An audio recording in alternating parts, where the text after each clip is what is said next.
Welcome to 5 Minute Nerd, where we break down nerd culture in just 5 minutes. Today we're tackling The Return of the King, the third and final book in J.R.R. Tolkien's epic Lord of the Rings trilogy. The Return of the King brings all the storylines to their climactic conclusion.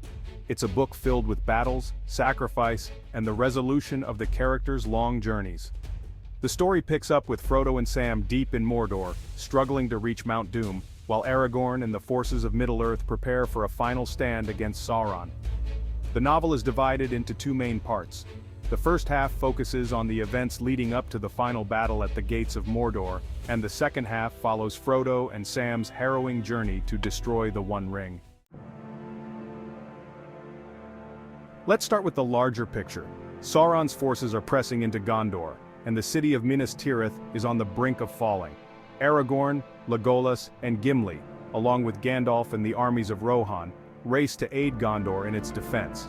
One of the key moments in this section is the Ride of the Rohirrim, when King Theoden and the forces of Rohan arrive at the Battle of the Pelennor Fields to fight off the invading orc armies. This battle is one of the most iconic in fantasy literature, with moments like Eowyn's slaying of the Witch King of Angmar, a feat prophesied to be impossible by any man. While the forces of Middle-earth battle the armies of Sauron, Aragorn finally steps into his rightful role as king. With the help of the army of the dead, a ghostly force bound by an ancient curse, Aragorn turns the tide of battle and saves Minas Tirith from destruction. His leadership unites the free peoples of Middle-earth, rallying them for one final confrontation with Sauron.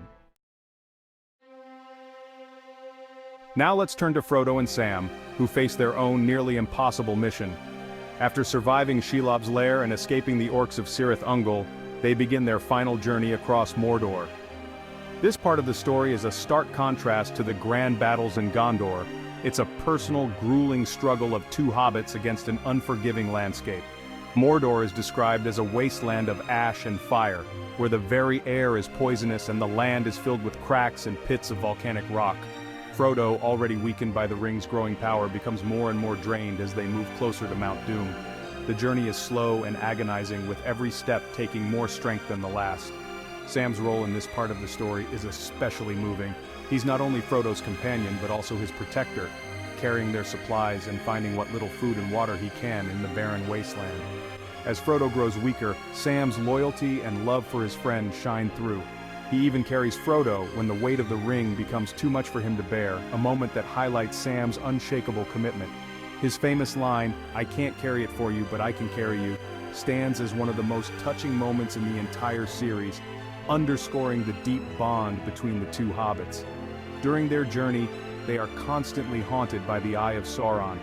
Frodo is increasingly tormented by the ring, feeling the oppressive gaze of Sauron, who searches for his lost treasure. The closer they get to Mount Doom, the more Frodo feels the ring's seductive power pulling at him, clouding his mind and dulling his will. Sam's presence becomes crucial, acting as the emotional anchor that keeps Frodo from succumbing entirely to the ring's influence. Gollum, still stalking them, waits for the perfect moment to strike and reclaim the ring for himself. Frodo's trust in Gollum, however, has all but shattered, and the tension between Gollum and Sam is at its highest point. Sam remains ever vigilant, protecting Frodo from Gollum's treachery while also bearing the brunt of the physical labor required to get them to Mount Doom. Eventually they reach the foot of Mount Doom. Here the weight of the ring becomes unbearable for Frodo. He can barely continue, and it's only through Sam's strength and unwavering support that they make the final climb up the mountain. But in the end, Frodo succumbs to the ring's power. Instead of destroying it, he claims it for himself, putting it on and disappearing from Sam's sight. Just as it seems that all hope is lost, Gollum strikes, attacking Frodo and biting off his finger to steal back the ring. However, Gollum's victory is short-lived. In a moment of dark irony, as he celebrates the return of his precious, he falls into the fiery chasm of Mount Doom, destroying the ring and himself along with it. With the destruction of the ring, Sauron's power is shattered, his forces crumble, and Middle-earth is saved. This moment marks the end of Frodo's journey, but it's a bittersweet victory. Frodo, deeply scarred by the trauma of bearing the ring, returns to the Shire a changed hobbit. Though he has succeeded in his quest, the burden of the ring has taken a toll on his soul, and he no longer feels at home in Middle-earth.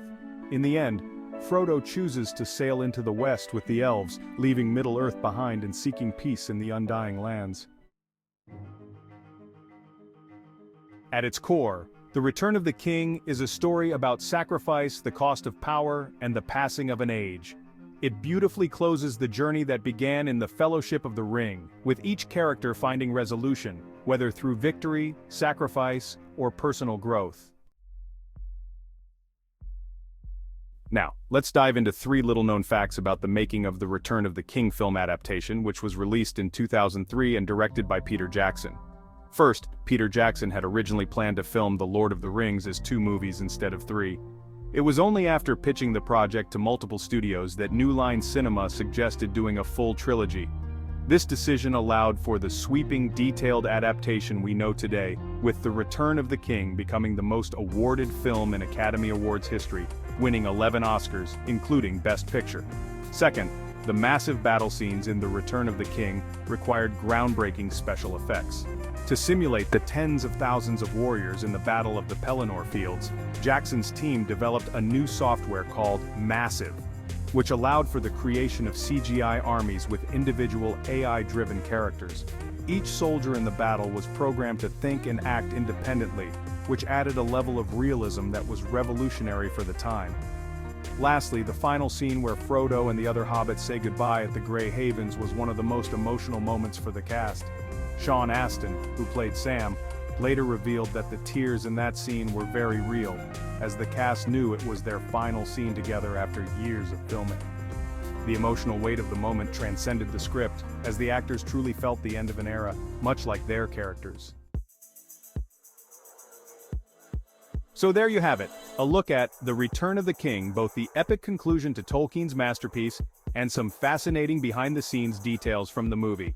It's a story of great battles, personal sacrifice, and the end of an age, making it one of the greatest works of fantasy ever written. Until next time, when we'll dive into another nerd culture favorite, keep nerding out. To keep getting nerd culture broken down in 5 minutes, don't forget to like and subscribe.